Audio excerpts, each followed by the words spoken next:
এক নম্বর শ্রেণীর মানুষ কবর থেকে উঠিয়া হাসরের ময়দানের মধ্যে যাইব, এমন অবস্থার মধ্যে যাইব যে তাদের হাত আর পাও থাকত নাই। এরা এই দল মানুষ হইব যারা দুনিয়ার জমিনের মধ্যে থাকতে সময় তাদের প্রতিবেশীর মানুষের অনেক কষ্ট দিছে, যারা প্রতিবেশীর মানুষের সাথে ভালো আচরণ করছে না খারাপ আচরণ করেছে। এরার এমন অবস্থা হইব যে তারা কবর থেকে উঠিয়া হাসরের ময়দানের মধ্যে যাইব, তাদের হাত পাও থাকত নাই। আল্লাহ পাক তাবারক তাআলা ফরমায় ওয়া'বুদুল্লাহা ওয়া লা তুশরিকু বিহি শাইআ, হে মানব সন্তান তোমরা শুধুমাত্র আমি আল্লাহর ইবাদত করো আর আমি আল্লাহর ইবাদতের সাথে কাউকে শরীক করিও না।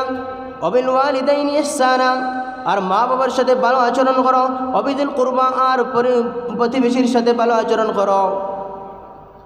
জনাব রাসূলুল্লাহ সাল্লাল্লাহু আলাইহি ওয়াসাল্লাম ফরমান প্রতিবেশী হয়ে থাকলো তিন প্রকার।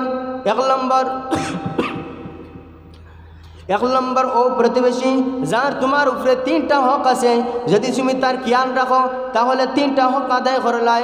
এক নম্বর ও প্রতিবেশী যে মুসলমান এবং তোমার বাড়ির পাশে তার বাড়ি, সে মুসলমানও এবং তার বাড়ির পাশে তোমার বাড়িও, সে কুটুম খেসো।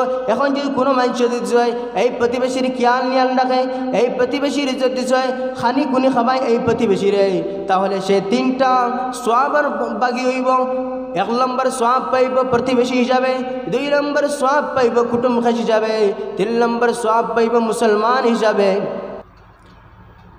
জনাব রাসূলুল্লাহ সাল্লাল্লাহু আলাইহি ওয়াসাল্লাম ফরমায় দুই নম্বর শ্রেণীর মানুষ কবর থেকে উঠব এমন অবস্থার মধ্যে যে তার সকল সুরত শুকরের মতো থাকবো।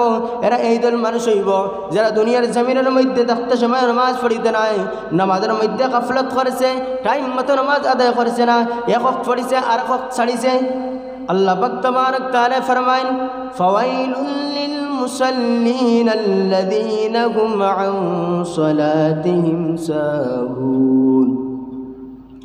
এই নামাজি হলার লাগিন বরবাদি আর হালাকতি, যারা মনের মতো নামাজ পড়ে, যেই সময় তার মনে চাইল নামাজ পড়িল আর যেই সময় তার জানা কইল নামাজ ছাড়ি দিল, এমন মতো নামাজি হলার লাগিন কাল কিয়ামতের দিন এমন অবস্থা হইব যে তারা কবর থেকে হাসরের ময়দানের মধ্যে যাইবা শুকরের সুরত লইয়া।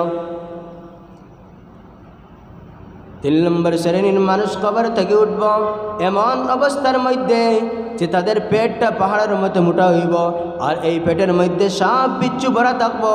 এরা এই দল মানুষ হইব যারা দুনিয়ার জমিনের মধ্যে থাকতে সময় মালের যাকাত আদায় করে না।